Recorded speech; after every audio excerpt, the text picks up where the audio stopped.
J'ignore pourquoi. Mais j'ai été choisie. Marie, ta naissance était un cadeau pour ta mère et moi. C'était un miracle. Mais en échange, j'ai fait une promesse. Nous attendions depuis longtemps.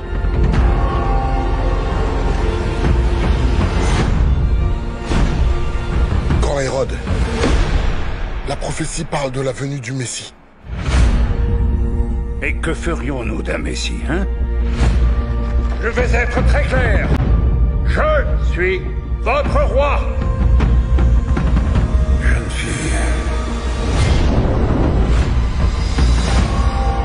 Sache que tu es bien plus puissante que des mots, mon enfant. Je ne comprends pas. Maintenant, ta volonté, c'est que j'épouse ce parfait inconnu. Tu vas avoir un fils. Mais c'est impossible. Toute chose est possible.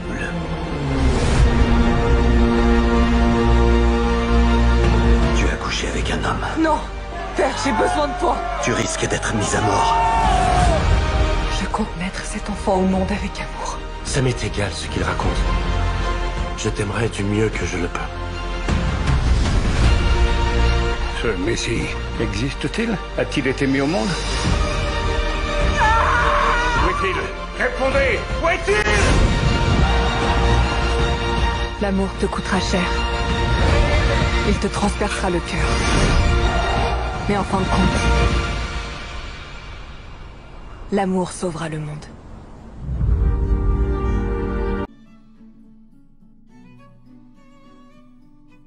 Et ne confiez pas aux incapables vos biens dont Allah a fait votre subsistance, mais prélevez-en pour eux nourriture et vêtements, et parlez-leur convenablement. Et éprouvez la capacité des orphelins jusqu'à ce qu'ils atteignent l'aptitude au mariage. Et si vous ressentez en eux une bonne conduite, remettez-leur leurs biens. Ne les utilisez pas dans votre intérêt avec gaspillage et dissipation avant qu'ils ne grandissent. Quiconque est aisé, qu'il s'abstienne d'en prendre lui-même. S'il est pauvre, alors qu'il en utilise raisonnablement. Et lorsque vous leur remettez leurs biens, prenez des témoins à leur encontre. Mais Allah suffit pour observer et compter. Aux hommes revient une part de ce qu'ont laissé les pères et mères, ainsi que les proches. Et aux femmes, une part de ce qu'ont laissé les pères et mères, ainsi que les proches, que ce soit peu ou beaucoup. Une part fixée. Ha-Mim. La révélation du livre émane d'Allah, le puissant, le sage. Nous n'avons créé les cieux et la terre et ce qui est entre eux qu'en toute vérité et pour un terme fixé. Ceux qui ont mécru se détournent de ceux dont ils ont été avertis.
Nous avions décrété pour les enfants d'Israël et annoncé dans le livre « Par 2 fois vous sèmerez la corruption sur terre et vous allez transgresser d'une façon excessive. » Lorsque vint l'accomplissement de la première de ces 2 prédictions, nous envoyâmes contre vous certains de nos serviteurs doués d'une force terrible qui pénétrèrent à l'intérieur des demeures.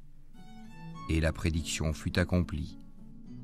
Ensuite, nous vous donnâmes la revanche sur eux, et nous vous renforçâmes en biens et en enfants, et nous vous fîmes un peuple plus nombreux. Ce réquisitoire est révoltant.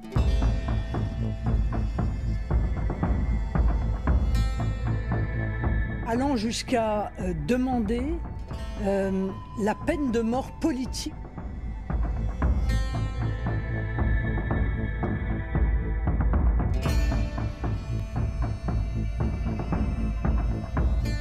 Qui a contribué à faire croire aux Français que l'intégralité des hommes politiques était malhonnête? C'est vous, et c'est vous, Moi parce que, Moi mais oui, bien sûr, votre Moi parti. Mais qui elle est, celle-là? Qu'est-ce que j'ai fait, moi? Le RPR, l'UDF, le Qu'est-ce que PS j'ai et fait le PC. Vous voulez que je vous rappelle un certain nombre d'affaires? Enfin, écoutez, il y a 142 élus en Ile-de-France qui sont mis en examen. Tout le monde a piqué de l'argent dans la caisse, sauf le Front National. Et on trouve ça normal? Oh mais non, c'est pas très grave, à la limite, les Français en ont marre, mais les Français en ont pas marre d'entendre parler des affaires, ils en ont marre qu'il y ait des affaires, ils en ont marre de voir des élus, je suis navré de vous le dire, qui détournent de l'argent. Et je vais vous dire, Madame Chabot, quand je vois M. Juppé acclamé parce qu'il est condamné, acclamé par 350 députés, eh bien je comprends pourquoi les gens s'abstiennent et je leur dis arrêtez de vous abstenir, sinon vous reverrez ce genre de scène.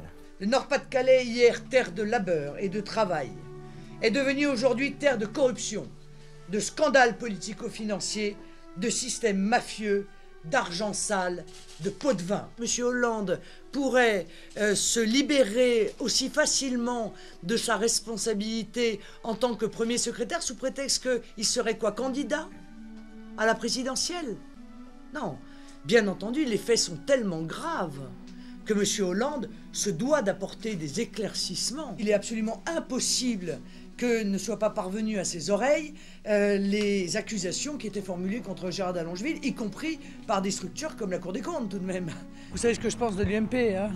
J'ai dit que je trouvais que ce mouvement avait la mérule et qu'il n'y avait plus rien à en attendre. Voilà, je pense que les fondations même de ce mouvement sont atteintes et que l'ensemble, la multiplication de ces dossiers, à mon avis, l'empêche de représenter un espoir quelconque pour l'avenir. Nous sommes une force indépendante et sereine, loin de toutes les compromissions, loin de toutes les magouilles, loin de toutes les malhonnêtetés. Des gens arrivent et avouent que le candidat Nicolas Sarkozy a triché avec les règles de fonctionnement de notre démocratie, s'est accordé une campagne présidentielle qui a coûté le double de celle de son adversaire socialiste et le quadruple du plafond remboursable.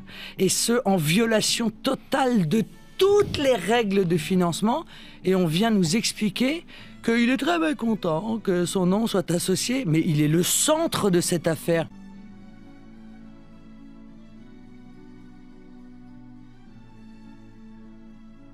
Louange à Allah qui a créé les cieux et la terre et établi les ténèbres et la lumière.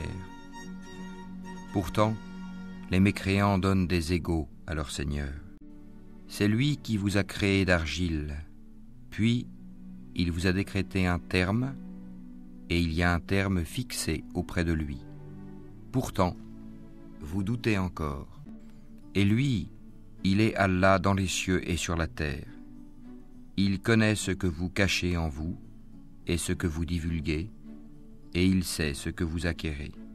Procès qui se termine par une plaidoirie de Maître Bousselut d'une très grande justesse et d'une très grande qualité. Le délai donné par le tribunal avant son délibéré, je crois, est assez révélateur des sujets de droit très nombreux et très importants que le tribunal va avoir à trancher et qui démontre que cette affaire est beaucoup moins simple que ce que certains ont bien voulu penser. Voilà.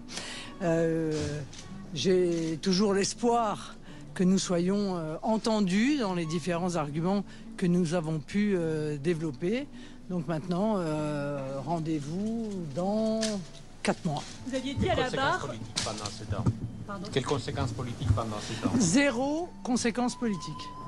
Voilà, il y a zéro conséquence politique au fait d'attendre le résultat d'un jugement.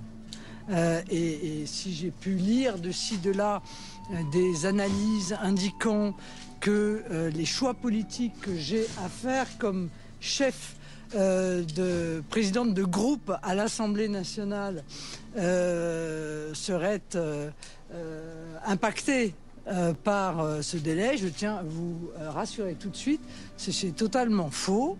Je ferai ce que j'ai à faire dans le cadre de la défense des Français et ce procès qui intervient n'entre aucunement en considération. Est-ce qu'il y a une forme de soulagement après ces 2 mois de procès?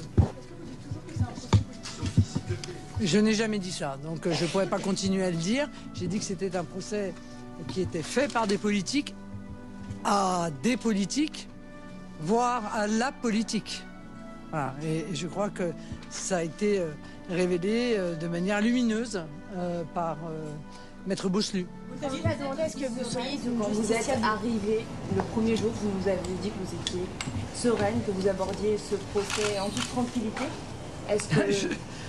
le constat est le même alors? Bon, écoutez, je suis toujours sereine. Vous savez très bien comment j'ai vécu ce procès. On s'est vu tous les jours. J'y suis venu encore une fois autant qu'il était possible pour moi, c'est-à-dire quasiment tout le temps. C'est très lourd. Je suis contente que ce soit terminé parce que j'ai une activité de présidente de groupe intense. Il se passe des choses extrêmement importantes à l'Assemblée nationale et ces choses, pour le coup, elles ont une influence directe sur la vie des Français. C'est pour ça que je me suis engagé en politique, m'occuper de la vie des Français. Donc c'est vrai que être écarté en quelque sorte pendant 3 après-midi par semaine de cet objectif qui a conduit ma vie et qui continue à le conduire, ça a été peut-être pour moi une forme de souffrance. Mais voilà, me voilà totalement et à 100% de retour dans un combat politique voilà, qui est en train d'atteindre son paroxysme, puisqu'il s'agit de savoir si on va réussir à faire changer un budget qui est en même temps mauvais, injuste, violent à l'égard des Français, et si ça n'est pas le cas, d'en tirer les conséquences politiques.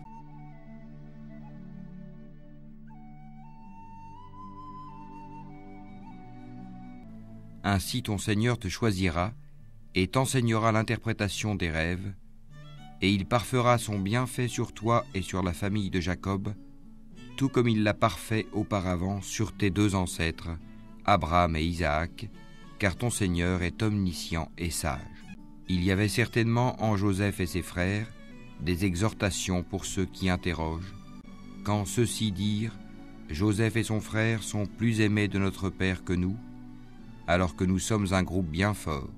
Notre Père est vraiment dans un tort évident. » Au nom d'Allah, le tout miséricordieux, le très miséricordieux, ô vous qui avez cru, ne prenez pas pour allié mon ennemi et le vôtre, leur offrant l'amitié, alors qu'ils ont nié ce qui vous est parvenu de la vérité. Ils expulsent le messager, et vous-même parce que vous croyez en Allah votre Seigneur. Si vous êtes sortis pour lutter dans mon chemin et pour rechercher mon agrément, leur témoignerez-vous secrètement de l'amitié, alors que je connais parfaitement ce que vous cachez et ce que vous divulguez? Et quiconque d'entre vous le fait, s'égare de la droiture du sentier. S'ils vous dominent, ils seront des ennemis pour vous, et étendront en mal leurs mains et leurs langues vers vous, et ils aimeraient que vous deveniez mécréants. Ni vos proches parents, ni vos enfants ne vous seront d'aucune utilité le jour de la résurrection. Allah décidera entre vous, et Allah est clairvoyant sur ce que vous faites. Certes, vous avez eu un bel exemple à suivre en Abraham et en ceux qui étaient avec lui, quand ils dirent à leur peuple, « Nous vous désavouons, vous et ce que vous adorez en dehors d'Allah, nous vous renions. Entre vous et nous, l'inimitié et la haine sont à jamais déclarées jusqu'à ce que vous croyiez en Allah seul. » Exception faite de la parole d'Abraham adressée à son père, J'implorerai certes le pardon d'Allah en ta faveur, bien que je ne puisse rien pour toi auprès d'Allah. Seigneur, c'est en toi que nous mettons notre confiance, et à toi nous revenons, repentants, et vers toi est le devenir. Seigneur, ne fais pas de nous un sujet de tentation pour ceux qui ont mécru, et pardonne-nous, Seigneur, car c'est toi le puissant, le sage. Vous avez certes eu en eux un bel exemple à suivre pour celui qui espère en Allah et en le jour dernier. Mais quiconque se détourne, alors Allah se suffit à lui-même et est digne de louange. Il se peut qu'Allah établisse de l'amitié entre vous et ceux d'entre eux dont vous avez été les ennemis. Et Allah est omnipotent, et Allah est pardonneur et très miséricordieux.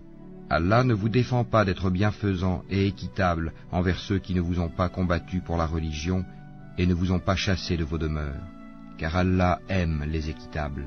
Allah vous défend seulement de prendre pour alliés ceux qui vous ont combattu pour la religion, chassés de vos demeures, et ont aidé à votre expulsion, et ceux qui les prennent pour alliés sont les injustes. Ô vous qui avez cru, quand les croyantes viennent à vous en émigrer, éprouvez-les. Allah connaît mieux leur foi. Si vous constatez qu'elles sont croyantes, ne les renvoyez pas aux mécréants. Elles ne sont pas licites en tant qu'épouses pour eux, et eux non plus ne sont pas licites en tant qu'époux pour elles. Et rendez-leur ce qu'ils ont dépensé comme mare. Il ne vous sera fait aucun grief en vous mariant avec elles quand vous leur aurez donné leur mare. Et ne gardez pas de liens conjugaux avec les mécréantes. Réclamez ce que vous avez dépensé et que les mécréants aussi réclament ce qu'ils ont dépensé. Tel est le jugement d'Allah, par lequel il juge entre vous, et Allah est omniscient et sage. Et si quelqu'une de vos épouses s'échappe vers les mécréants et que vous fassiez des représailles, restituez à ceux dont les épouses sont parties autant que ce qu'ils avaient dépensé. Craignez Allah en qui vous croyez. Ô prophète, quand les croyantes viennent te prêter serment d'allégeance et en jurent qu'elles n'associeront rien à Allah, qu'elles ne voleront pas, qu'elles ne se livreront pas à l'adultère, qu'elles ne tueront pas leurs propres enfants, qu'elles ne commettront aucune infamie ni avec leurs mains ni avec leurs pieds, et qu'elles ne désobéiront pas en ce qui est convenable, alors reçois leur serment d'allégeance et implore d'Allah le pardon pour elles. Allah est certes pardonneur et très miséricordieux. Ô vous qui avez cru, ne prenez pas pour alliés des gens contre lesquels Allah est courroucé et qui désespèrent de l'au-delà, tout comme les mécréants désespèrent des gens des tombeaux.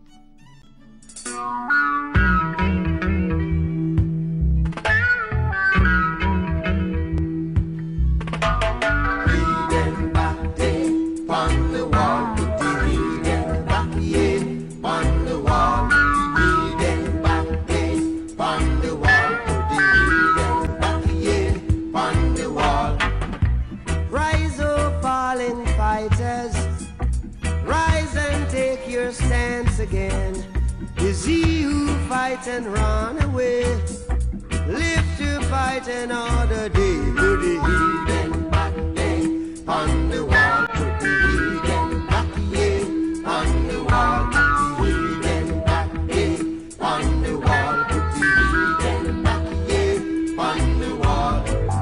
As a man, so shall he reap, and I know that talk is cheap. But the hotter the battle, and the sweeter the victory.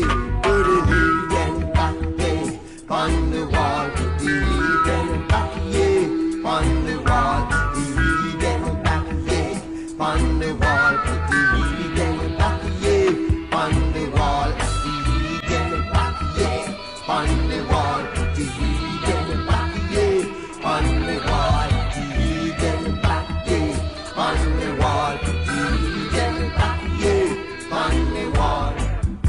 Rise, O fallen fighter, rise and take your stance again. See who fights and run away, live to fight another day. Heathen back day, on the wall. The heathen back day, on the wall. The heathen back day, on the wall. The heathen back day, on the wall. The heathen back day, on the wall.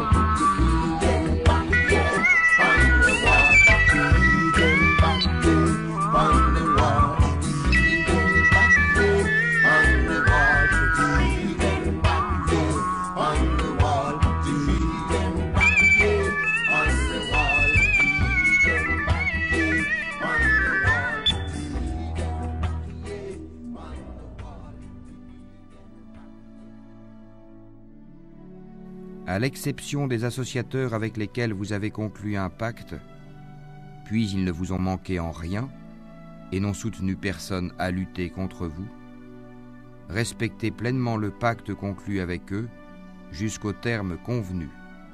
Allah aime les pieux. Except for those among the polytheists with whom you had made a treaty, and did not violate any of its terms, nor aided anyone against you. So fulfill the treaty with them to the end of its term. God loves the righteous.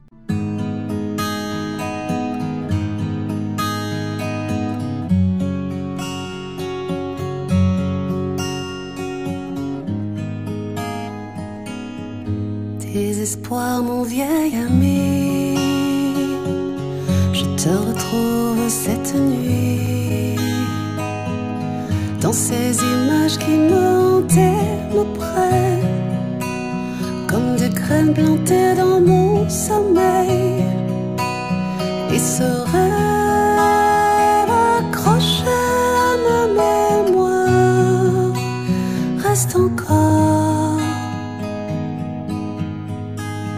dans le chant du silence, dans mes songes sans repos.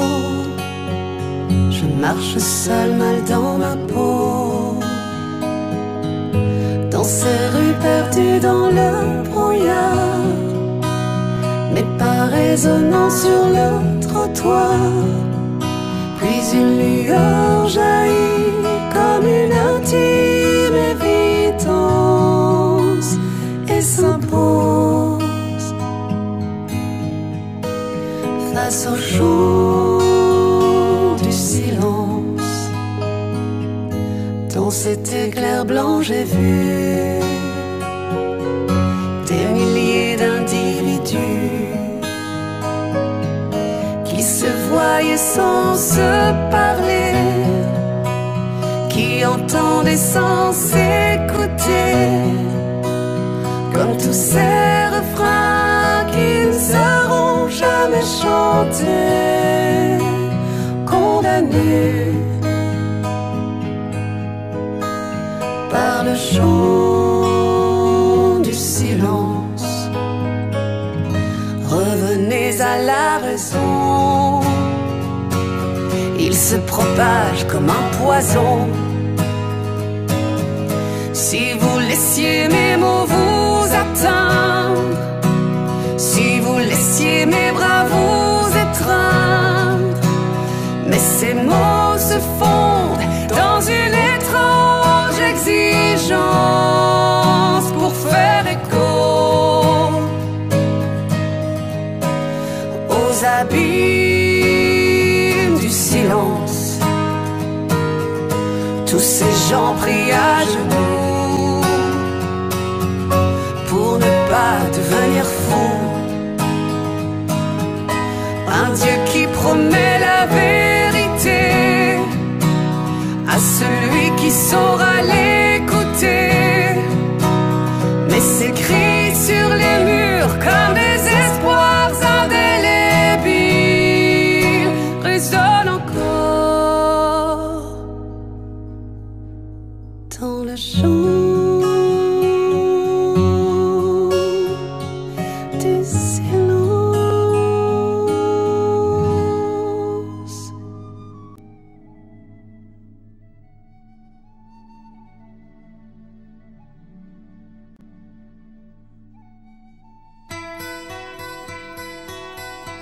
Elle disait faut pas toucher aux oiseaux dans les champs de blé.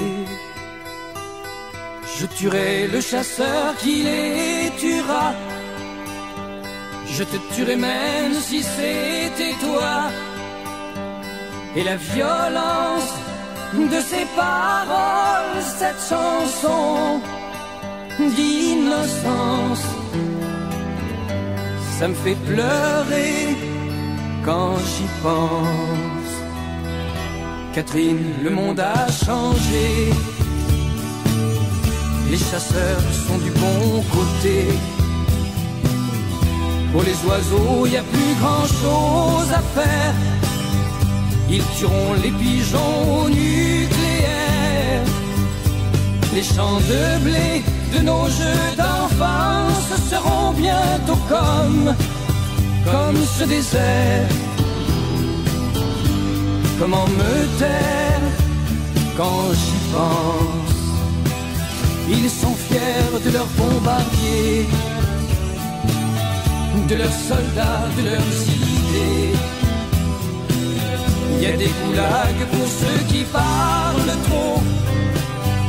Il y a des médailles pour jouer les héros. Il n'y a pas une chanson qui peut faire changer les choses, non, aucune chanson. Ça me fait chanter quand j'y pense. Les maîtres de la guerre sont là. Dieu est à leur côté, tu vois. Ils se déguisent derrière leur discours. Ils nous mentent un peu plus chaque jour. Quand les larmes et le sang n'auront plus aucun sens,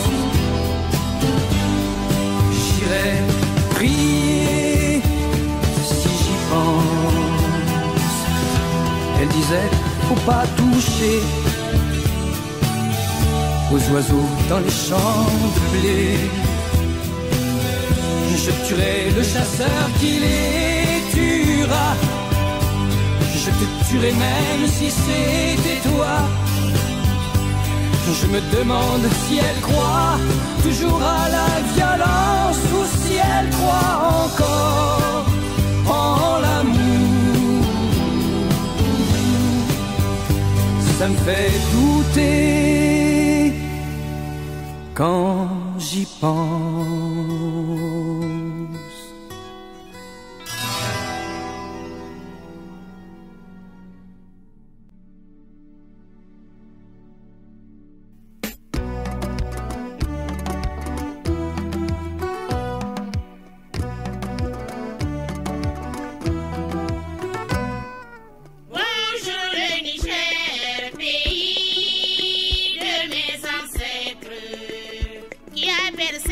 Sur le talent des royaumes et des empires qui déploie son immensité, d'est en ouest, du Songhai au massif d'Afafi, du sud au nord, du Damagaram aux zones des dunes, des raies et des ergues. Réjouissons-nous.